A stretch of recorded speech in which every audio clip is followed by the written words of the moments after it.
One day I received an invitation from the State University of New York in Fredonia to give a lecture on capoeira, the Brazilian martial art. I won't go into details, but it's a topic on which I'm considered something of an academic authority.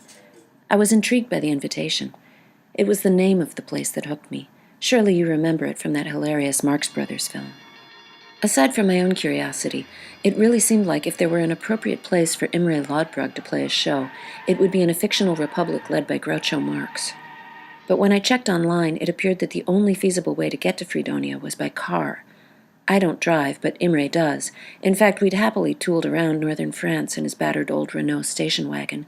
He likes driving, and I'm not a bad navigator. I thought I'd scout us out a little venue, and maybe we could hit a few other sites on the way there and back. When I pitched the idea, he immediately said yes. Of course, things are never quite as simple as they seem, and the first glitch was locating a venue. While I'd successfully scored gigs for us in Latvia, Lithuania, and Brooklyn by stalking bar proprietors on Facebook, Fredonia proved a tougher nut to crack. The one club I found on the internet featured mainly wet t-shirt contests. I sent them a little note about our Franco-American Lounge Act, but unsurprisingly I didn't hear back. I figured I'd sort that out later. Imre would bring his guitar just in case. The second glitch had to do with Imre's driving habits. He's used to a stick, but when we went to JFK to pick up our vehicle, they gave us an enormous silver Chrysler van with an automatic transmission. Well, he was willing to give it a go. Before handing us the keys, the clerk walked around the van, ticking off on her form any pre-existing scrapes. When I saw there were a couple, I asked her about liability for that kind of thing, and she said in a very reassuring way, "Oh, you're paying for insurance. If you bring it back with another scratch or two, of course it's covered." It took us a few minutes to get out of the parking garage. First we couldn't figure out how to adjust the seats, and then there was that unfamiliar transmission. Also, the brakes were very responsive. This combination of factors meant we were kind of heaving and jerking back and forth for a while as the garage attendants looked on in mild dismay. Now is the moment at which I need to tell you something about Imre's psychic state on this trip. It's true he's prone to some anxiety, but he usually manages to keep it in check through a variety of techniques, including magical thinking, drinking whiskey, noodling on the guitar, and smoking marijuana. There was one other chemical aid he'd been using for some time. I'll leave it to your imagination as to whether it was a licit or illicit drug. The significant thing was that this was the moment he decided to try to wean himself from it. We both knew there might be a withdrawal issue. I wanted to be supportive, but I suggested he bring along at least a little stash just in case cold turkey proved too difficult. When we hit the road, he'd been clean for a few days, and nothing too alarming had happened. But as we lurched back and forth in that parking garage, his pupils were pretty dilated, and I thought his breathing seemed a little accelerated. We'd opted to pick the car up at the airport on account of the lower rental prices there, but if you've ever driven into or out of JFK, you perhaps realize how hellish it can be. As soon as we got off the ramp onto the highway, we found ourselves surrounded by 18-wheelers honking manically. Imre was still trying to get the hang of that automatic transmission, so as we filed into line for the toll booth, we were still kind of doing that lurch and brake thing. We saw the enormous truck behind us slowly advancing, apparently anxious to get through. I don't remember if the driver was honking. There was so much general cacophony, but we certainly had the sense of somebody's impatience, which was suddenly compounded by the sickening thunk of impact. The guy had hit us, and pretty hard.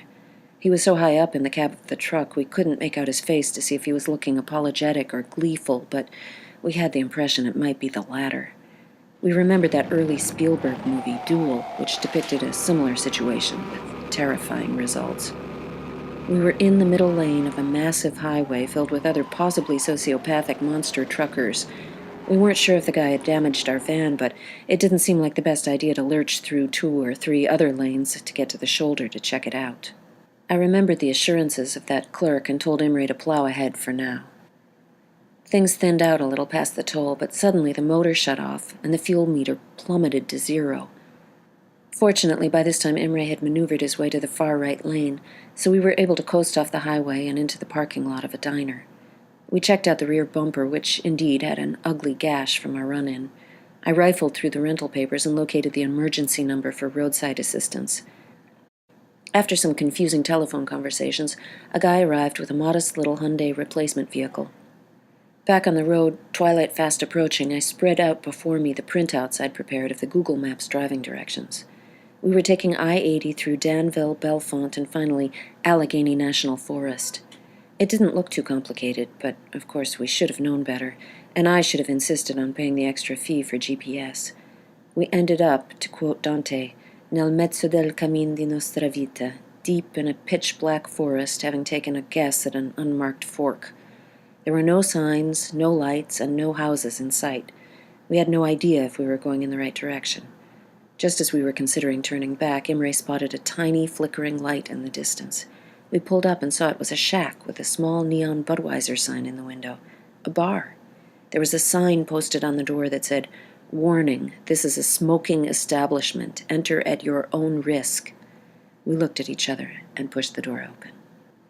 It was like Snow White stumbling onto the cottage of the 7 dwarfs, and indeed there were about 7 weird little hippies in there, bearded, disheveled, and drunk as skunks. As promised, they were smoking up a storm. The floor was covered in sawdust. They looked at us with what for a second seemed like malice, but then it became apparent they were just having a hard time focusing through the smoke and whiskey haze. We apologized for barging in and then spread out the Google Maps on the bar and asked if they could perhaps indicate the way out of the woods. The printouts seemed to flummox them.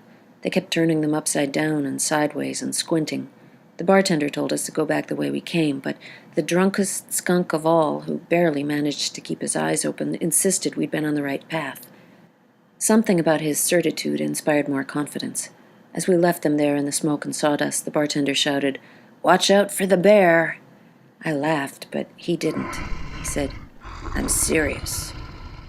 We decided to forge ahead according to Sleepy's advice, which turned out to be good. In 20 minutes we'd cleared the forest, and soon we were on the outskirts of Fredonia. Civilization. Sort of.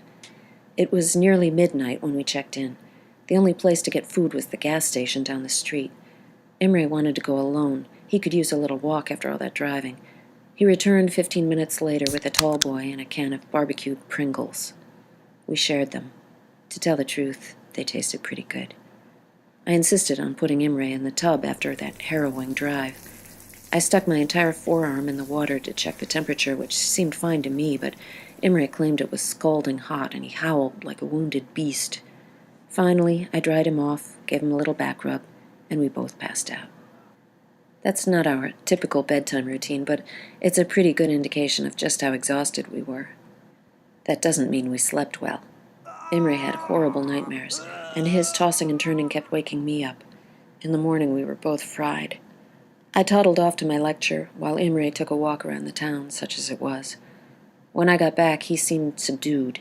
Later he told me that when he'd walked the 5 or 6 blocks to the edge of the village, he'd found himself standing mesmerized in front of an enormous billboard advertising the Chautauqua County Crisis Hotline. I could tell Imre was struggling, but my own impulse was just to keep him distracted. In all that Fredonia Googling, I'd stumbled upon some references to Lilydale, a nearby 135-year-old spiritualist enclave inhabited entirely by esoteric specialists. That sounded like an interesting side trip. I'd reserved us a room at a guest house there. As we approached the gates of Lilydale, we saw a lot of American flags outside the clapboard houses. There were a few people sitting outside on their porches, and they seemed to be eyeing us with curiosity, although I guess the same could be said of us eyeing them. Weirdly, once we pulled into the enclave proper, we didn't see any people at all. The houses were modest, though painted some interesting candy colors. There were lawn tchotchkes depicting fairies, elves, and trolls in front of many of the residences, and signs in nearly every window saying, "So-and-so, registered medium," with a phone number. We located our guest house and entered the screened porch, where we found some cozy wicker furniture, plants, more tchotchkes, and a dry erase board showing a list of the rooms with their intended occupants. Room number 8, Barbara B. and Imre Lodbrog. All of the other rooms were booked as well, which was odd because there didn't seem to be a soul around. At the top of the board it said, "Leave your shoes and your worries here on the porch." At the bottom it said, "Slip your payment under the dragonfly." I located a small sparkly painting of an insect with a small slot underneath, and I pushed a check in there. Imre was nervously flipping through some flyers for workshops and consultations that were neatly stacked in a corner. I suggested we drop our things off in our room. We had, as instructed, removed our shoes. We padded up the carpeted steps past some slightly creepy Victorian paintings and found room number 8. It contained a squeaky old cast-iron bed, lacy curtains, an antique dresser, and more angel and fairy knickknacks. I'd plopped my gear on the bed and was starting to unpack when Imre said with some urgency, "Bebe, please, let's get out of here." He had a very, very bad feeling. It was those flyers downstairs offering to put you into contact with your dead dears, including your deceased pets, for a price. Imre was convinced the whole town was occupied by snake oil salesmen. I thought he was overreacting. Surely some of these people were sincere. I convinced him to take a walk and think about it. I said if he hadn't changed his mind before sunset, then we could find some motel back on the highway. We went downstairs, put our shoes back on, and started wandering through the quiet little rows of houses. We came to the edge of town and saw the sign announcing that we were now entering the pet cemetery. Well, that's when everything changed. Both Imre and I fell silent. There was a velvety carpet of moss all around, a canopy of dark green leaves, and the dense smell of rotting bark and fungus. We each explored a bit on our own, but would periodically take one another by the hand to see something extraordinary. Finally, pale, Imre said, "Bebe, I was wrong. I want to stay." If the residents of Lilydale had been hucksters trying to make a buck off of other people's grief, that would be one thing. But he now understood that they were really, sincerely a bunch of crazy people who couldn't let go of their dead and loved animals like they were family. Imre also can't let go of his dead, and he loves animals like they were family. I love Imre. We held hands and walked back to the guest house. We never saw the proprietor or the other guests, though we heard a couple of faint creaking sounds that night of people moving about. For obvious reasons, we didn't want to make that old bed of ours squeak too much. Imre smiled mournfully, noting that this was not exactly the place to commit sexy follies, but we managed to commune tenderly under the watchful eyes of the angel tchotchkes. Medium night of sleep. It was unspoken, but we both knew it had to do with Imre's cold turkey. Next morning, back on the road again. For the trip back, I'd proposed we take an alternate route, I-86 through Woodstock. I had 2 very dear friends there, Randy and Jeremy. They own a beautiful home, and I thought we might crash there for a night before returning our rental car. When Imre heard Woodstock, his face lit up. I thought playing a little house party at Randy and Jeremy's might be fun, but just before we got there, something very sad happened. Jeremy's closest friend, a famous acerbic comedian, died unexpectedly during what was supposed to be a minor outpatient surgical procedure. He was devastated and had to rush back to the city. No house party, needless to say. Randy would be receiving us alone, but he told us warmly that he'd bought a big rack of lamb to cook for us, and he was also baking a lemon tart. Randy is a sweetheart. We arrived with a bottle of champagne, and Randy showed us the beautiful pool they'd installed in the back.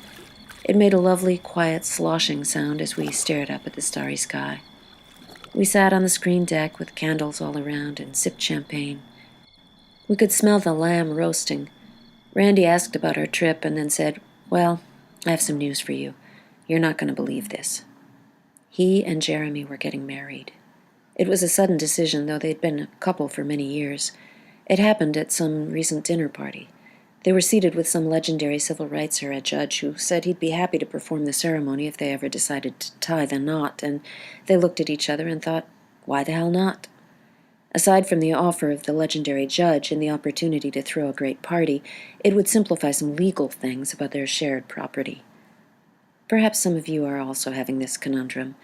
A plethora of dear, charming, lovable gay friends who, after years of bemoaning heterosexuals' lemming-like commitment to state-sanctioned contractual monogamy in exchange for questionable economic and legal privileges, are lining up for the same. Perhaps you, too, are simultaneously joyous for their newly acquired civil rights, profoundly moved by their desire to express and share their deep and abiding love for one another, and confused. Randy gets all this. He certainly didn't need me to explain it, but he said the sentimental and pragmatic benefits had finally tipped the scale over their reservations. Imre also didn't need any explanations regarding the ironies. We'd already discussed the historical origins of legal marriage as chattel slavery. We'd both been legally married early in our amorous careers and then thought better of things. He'd spent nearly 30 years with the mother of his 2 daughters without, as the song goes, putting a ring on it, not obviously out of fear of commitment, but because neither the state nor any organized religion seemed to him to be in a position to authorize his or anyone else's affective or erotic bonds. But remember, Imre was in the thick of withdrawal. He was twitchy, sleep-deprived, and, in a phrase, off his gourd. Randy went in to check on the lamb, and Imre leapt up like an electrified frog. Trembling, he grasped my shoulders and stared into my eyes. He croaked, "Marry me." I said, "Imre, no." I almost never have to say no to Imre. In fact, he once wrote a song for me called "We" because I say it so much, but this was out of the question. We barely managed to compose ourselves before Randy returned, and we struggled to keep up our end of the conversation for the rest of the evening. That was perhaps the most fitful night of the trip. Despite the luxurious guest bed and our bellies full of lamb, Imre was inexplicably consumed by jealousy. He was having palpitations. Finally, I started weeping and told him I couldn't take it anymore. We spent the night lying there, twitching in a barely controlled détente. We told Randy in the morning that we couldn't dawdle, as we had to get the rental car back to JFK. We must have looked a wreck. He insisted that we take along a plate of that delicious lemon tart he'd made. We paused in the town center to have one more cup of coffee and talk a little about what was happening. Imre was able to recognize that some of his reactions might be attributable to the chemical adjustment. We both wondered if maybe he shouldn't be taking the weaning thing a bit more slowly. I worried about Imre having to drive in that condition, but he said he'd be okay. Still, when we got close to JFK, things started to get pretty hairy. Imre began hyperventilating again. He seemed to be flashing back to our Spielberg moment with that crazy trucker. He said he needed to pull over for a minute. He thought his blood sugar was a little low. He sat there, shaking on a piece of railing off the shoulder of the road, and I fed him some of that lemon tart from my fingers. Finally, he collected himself, and we putt-putted our way back to the rental car garage. When we got back to my house and unloaded our gear, we realized Imre hadn't once opened his guitar case. That night, he crashed into a deep sleep, in which an enormous gray wolf appeared to him, moaning softly as it emerged from a forest. Maybe you think that was on account of the pet cemetery, but he intuited it had something to do with his ancient dog, Ragnar, back in Normandy. Ragnar wasn't well when he'd left, and Imre knew the end was coming soon. Indeed, shortly after awakening, he received a text from his younger daughter, Anouk. Sadly, she told him that Ragnar had left this world. Poor, gentle Imre. He'd lost another fellow beast. He did decide to go back on a modest dose of his drug, for a while anyway. After a few days it kicked in and things returned to normal. He may get off it eventually, but he's in no hurry for now. As he later wrote in the song that chronicled our adventures, if you want to have a nice, peaceful honeymoon, don't forget to bring a needle and a spoon. You know, rock and roll and drugs have always gone together. It's not necessarily about a voracious desire for more sensation. Sometimes it's about needing to feel just a little less.